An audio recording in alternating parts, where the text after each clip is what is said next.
Hi guys, मेरे YouTube channel पर आपका हार्दिक स्वागत है। चैनल को सब्सक्राइब नहीं किया तो सब्सक्राइब कर लें और बेल आइकन को प्रेस करके उसके बाद ऑल पर क्लिक कर लें ताकि सभी नोटिफिकेशन आपको मिल सके। वीडियो को लाइक और कमेंट करें और शेयर करें ज़्यादा से ज़्यादा फ्रेंड के साथ ताकि एनसीईआरटी का line to line word to word backs to explanation सभी को मिल सके, जैसा कि यूट्यूब पर कहीं नहीं मिल रहा है। तो आइए देखते हैं रिप्रोडक्टिव हेल्थ इस चैप्टर की समरी, क्योंकि समरी से भी मैंने बताया ही था पहले भी कि बहुत ही ज़्यादा इंपॉर्टेंट क्वेश्चन उठाए जाते हैं। समरी में कुछ ऐसे स्टेटमेंट भी लिखे हुए होते हैं जो चैप्टर की थ्योरी में अंदर नहीं लिखे हुए होते हैं और साफ साफ नीट एग्जाम में पूछे भी गए हैं वो question.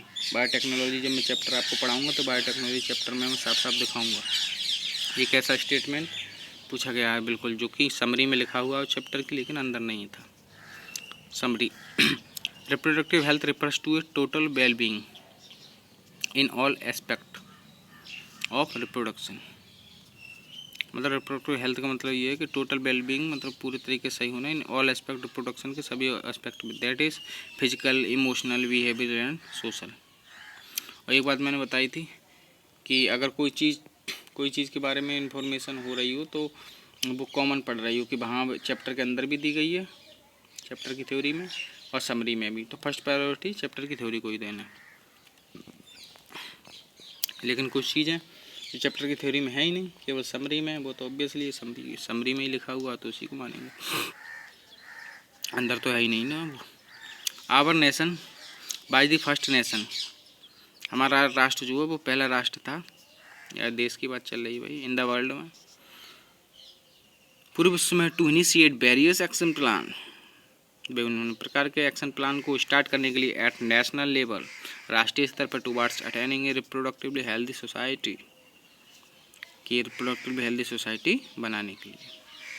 Counselling and creating awareness, counselling और अवेयरनेस क्रिएट करने के लिए एमंग पीपल, लोगों के बीच में, अबाउट रिप्रोडक्टिव ऑर्गन, जननांगों के बारे में, एडोलसेंस पीरियड के बारे में, बचपन और एडल्ट के बीच की कंडीशन होती है एडोलसेंस, एंड जो एज होती है, एंड एसोसिएटेड चेंजेस, और उससे रिलेटेड चेंजेस क्या होते हैं उस समय, safe and hygienic sexual practice, safe और हाइजेनिक सेक्सुअल प्रैक्टिस क्या होती है, सेक्सुअली ट्रांसमिटेड इन्फेक्शन क्या होते हैं, including AIDS etc, is the primary step था टूवार्ड्स रिप्रोडक्टिव हेल्थ। तो ये ध्यान रखना, जितनी भी चीज़ें ये बोली गई हैं ये क्या था, प्राइमरी स्टेप था towards reproductive health.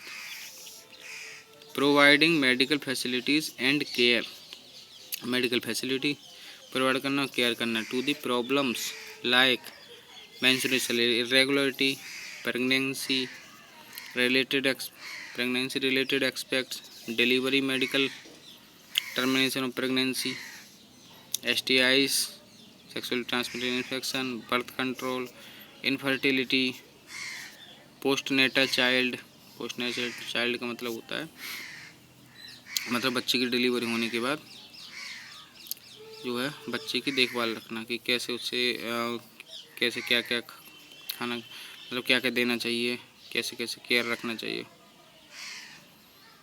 Post natal child and maternal management, और मदर का कैसे ख्याल रखना चाहिए, इज अनदर इम्पोर्टेंट एस्पेक्ट है of the reproductive and child health care programme. ये क्या है, दूसरा इम्पोर्टेंट एस्पेक्ट है reproductive and child health care.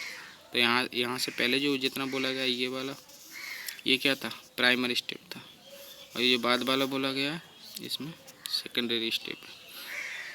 तो इसमें ज़्यादा कन्फ्यूजन मत होना, जैसे कुछ चीज़ें इसमें कॉमन में आ गई हैं, तो ये ऐसा नहीं है कि इसको प्राइमरी स्टेप बोला गया है तो इसको सेकेंड स्टेप बोला गया है, ऐसा कुछ नहीं है।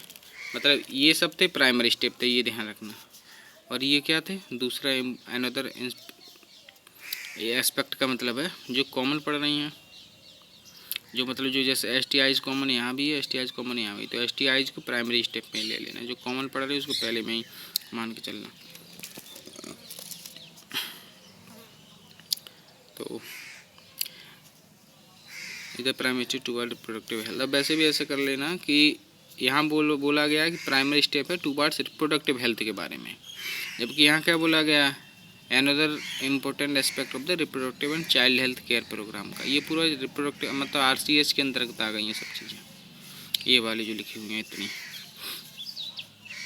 तो इसके बाद अगली वीडियो में देखते हैं।